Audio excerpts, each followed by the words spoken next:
ॐ नमो भगवते वासुदेवाय।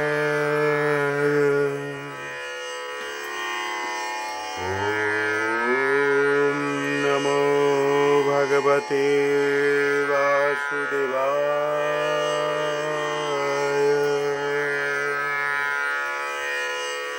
ॐ नमो भगवते वासुदेवाय।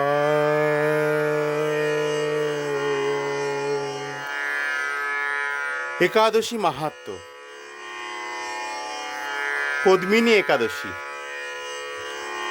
সার্থগণ পুরুষোত্তম মাস বা অধিক মাসকে মলমাস বলে।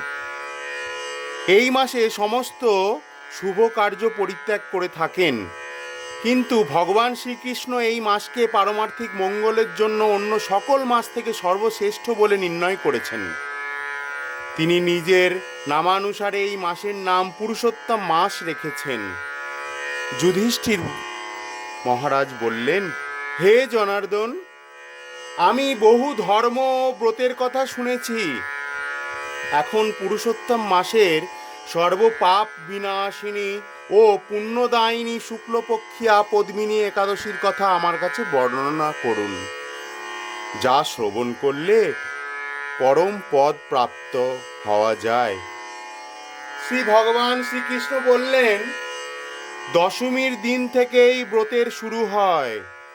কাঁসার পাত্রে ভোজন, মুসুর, ছোলা, শাক এবং অপরের অন্ন ও আমিষ দশমীর দিন বর্জন করতে হয়।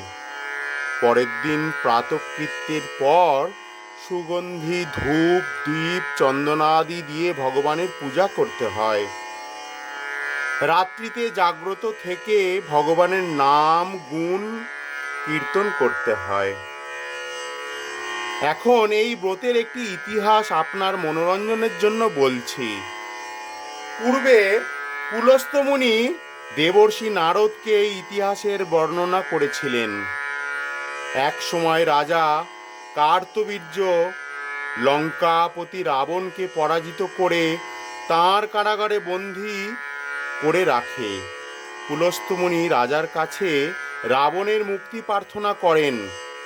মুনির আজ্ঞায় রাজা রাবণকে মুক্ত করে দেন। এই আশ্চর্যজনক কথা শুনে নারদ পুলস্ত্য মুনিকে জিজ্ঞাসা করেন, হে মুনিবর, ইন্দ্রসহ সকল দেবতা যেখানে রাবণের কাছে পরাজিত হয়েছিল, সেখানে কিভাবে কার্তবীর্য রাবণকে পরাজিত করল? কৃপা করে তা বলুন। পুলস্ত্য মুনি তখন নারদের কাছে কার্তবীর্যের জন্ম রহস্য বর্ণনা করেন। ত্রেতা যুগে হয় বংশে কৃতবীর্য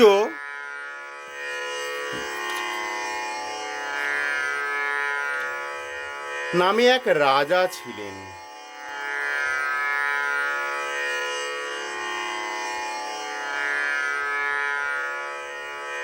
মহিষ্মতিপুরে তার রাজধানী ছিল। রাজার 1000 পত্নী ছিল, কিন্তু রাজ্যভার গ্রহণের মতো কোনো পুত্র লাভ রাজার ভাগ্যে হয়নি। দেবতাদের আরাধনাতেও সুফল মেলেনি তার। অবশেষে সাধুদের আজ্ঞা অনুসারে বিভিন্ন ব্রত পালন করলেন, তথাপি রাজা ছিলেন অপুত্রক। মন্ত্রীর ওপর রাজ্যভার অর্পণ করে তপস্যায় যাবেন বলে স্থির করলেন রাজা কৃতবীর্য। রানী মহারাজ হরিশ্চন্দ্রের কন্যা পদ্মিনী ছিলেন অত্যন্ত পতিব্রতা। স্বামীর সঙ্গে তিনি তপস্যার জন্য মন্দার পর্বতে গমন করলেন। সেখানে তারা 10,000 বছর ধরে কঠোর তপস্যা করলেন, কিন্তু তবুও কৃতবীর্য পুত্র সুখে বঞ্চিতই রইলেন। রানী পদ্মিনী মহাসাধ্বী অনুসূয়াকে জিজ্ঞাসা করলেন, হে সাধ্বী, পুত্র লাভের জন্য আমার স্বামী 10,000 বছর তপস্যা করেও বিফল হয়েছে। এখন যে ব্রত পালনে ভগবান প্রসন্ন হন এবং অতি শ্রেষ্ঠ পুত্র লাভ হয় এমন কোনো উপায়ের বিধান করুন। পদ্মিনীর প্রার্থনায় অনুসূয়া প্রসন্ন হয়ে বললেন, ৩২ মাস অন্তরে এক অধিমাস বা পুরুষোত্তম মাস আসে। এই মাসে পদ্মিনী ও পরমা দুই একাদশী। এই ব্রত পালন করলে পুত্রদাতা ভগবান শীঘ্র প্রসন্ন হবেন। অনুসূয়ার নির্দেশে পদ্মিনী পরম শ্রদ্ধায় এই একাদশী ব্রত পালন করলেন। সেই ব্রত সন্তুষ্ট হয়ে স্বয়ং ভগবান গরুর বাহনে আরোহণ করে পদ্মিনীর সম্মুখে উপস্থিত হলেন।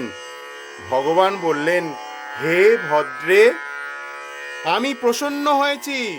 পুরুষোত্তম মাসের সমান কোনো মাস আমার প্রিয় নয়। এই মাসের একাদশী আমার পরম প্রিয়। তুমি সেই ব্রত যথাযথ পালন করেছ, তাই আমি তোমার ইচ্ছা অনুরূপ বর প্রদান করব। ভগবানের স্তব করে রানী বললেন, হে ভগবান, আমার স্বামীকে আপনি বরদান করুন। ভগবান তখন রাজার কাছে এসে বললেন, হে রাজেন্দ্র, আপনার অভিলাষিত বর প্রার্থনা করুন। মহানন্দে রাজা বললেন, হে জগৎপতি মধুসূদন, দেবতা, মানুষ, নাগ, দৈত্য, রাক্ষস আদি কেউ তাকে পরাজিত করতে পারবে না এমন পুত্র আমি প্রার্থনা করি। রাজার প্রার্থনা অনুসারে বরদান করে ভগবান অন্তর্হিত হলেন। রাজা পত্নী সহ নগরে ফিরে এলেন। যথা সময়ে রানী পদ্মিনীর গর্ভে মহাবলশালী এক পুত্রের জন্ম হয়।